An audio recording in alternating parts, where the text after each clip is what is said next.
இரண்டாவது விருத்தம் சொல்லக்கூடியது யார் ஐயா வைகுண்டமாக இந்த பூமியிலே தோன்றினார் என்பதை தெள்ளத் தெளிவாக சொல்கிறது. பாண்டவர் தமக்காய் தோன்றி பகைதனை முடித்துமாயோன் அப்படின்னு சொல்லப்படுகிறது.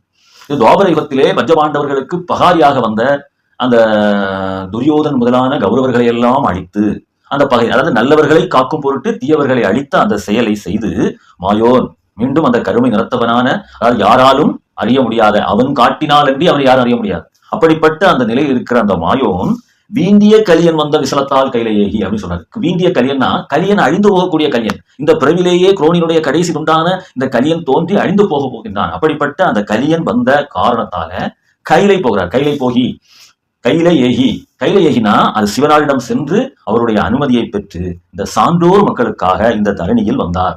அதான் காரணம். தரணியில் வந்த நியாயம் ஆண்டவர் அருளி செய்ய அம்மானை எழுதிருப்பேன். அவரே எனக்கு அருளி செய்ய நான் இதை எழுதுகிறேன், நான் எழுதல்ல, அவர் அருளி செய்தால் நான் எழுதுகின்றேன் என்று இங்கு மீண்டும் அரிகோபாலன் சீடர் தன்னை தாழ்த்தி நாராயணனை உயர்த்தி இங்கு சொல்லுகின்றார். அத அந்த அடக்கத்தை நம்ம பார்க்கணும். அப்போ நமக்காக இந்த பூமியில் வந்த வைகுண்டம் என்பதை நம்ம உணர்ந்து கொள்ளணும்.